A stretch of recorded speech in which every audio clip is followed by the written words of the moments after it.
4 দিনব্যাপী আয়োজিত world archery Asia presidents challenge কাপের শেষ দিনে যৌথ রিকার্ভে স্বর্ণ জিতে ইতি টানলেন বাংলাদেশের আর্চার সীমা আক্তার শিমু। 17 দেশের এই টুর্নামেন্টে বাংলাদেশের আর্চারদের ঝুলিতে গেছে একটি স্বর্ণ ও একটি রৌপ্য পদক। আসন্ন এশিয়া কাপের আগে এই টুর্নামেন্ট আর্চারদের কাজে দেবে বলে মন্তব্য খেলোয়াড়দের। বিস্তারিত মাহাদি আরমানের রিপোর্টে। কেসারেন শেকড় থেকে শিখরে।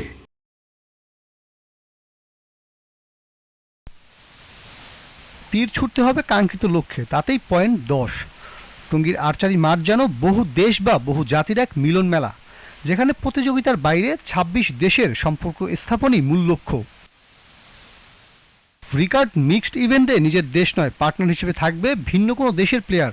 নতুন এই ধারার সাথেই পরিচয় করিয়ে দিল ওয়ার্ল্ড আর্চারি এশিয়া, যেটা বেশ উপভোগ করেছে প্রতিযোগীরাও।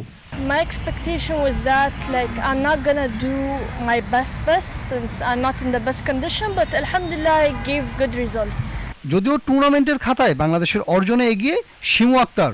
রিকার্ড মিক্সে জিতেছেন স্বর্ণ পদক। 70 মিটার পুরুষ এককে স্বর্ণ জেতা না হলেও রৌপ্য পদকেই খুশি থাকতে হয় বাংলাদেশের রামকৃষ্ণের। যদিও এশিয়া কাপে ভালো করার প্রত্যয় এই আর্চারের।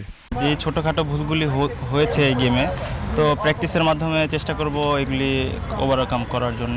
এশিয়ান গেমসের প্রিপারেশন আমার মতে মোটামুটি খারাপ না, ভালোই হয়েছে।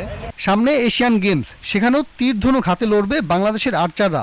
সে আয়োজনের আগে নিজেদের মাটিতে এমন টুর্নামেন্ট কেমন কাজে দেবে আর্চারদের? দেখেন, আমাদের সবাই নতুন আর্চার, তারা যেটা করেছে আলহামদুলিল্লাহ আমরা বলো ভালো। এর চেয়ে বেশি আশা করতে গেলে বিফলে চলে যেতে হয়। আমরা চেষ্টা করছি ভবিষ্যতের জন্য। তারা আমাদের উদীয়মান সূর্য, তারা যেই কোনো সময় ঝলসে উঠবে, হ্যাঁ, সূর্যের উত্তাপ ছড়িয়ে দেবে।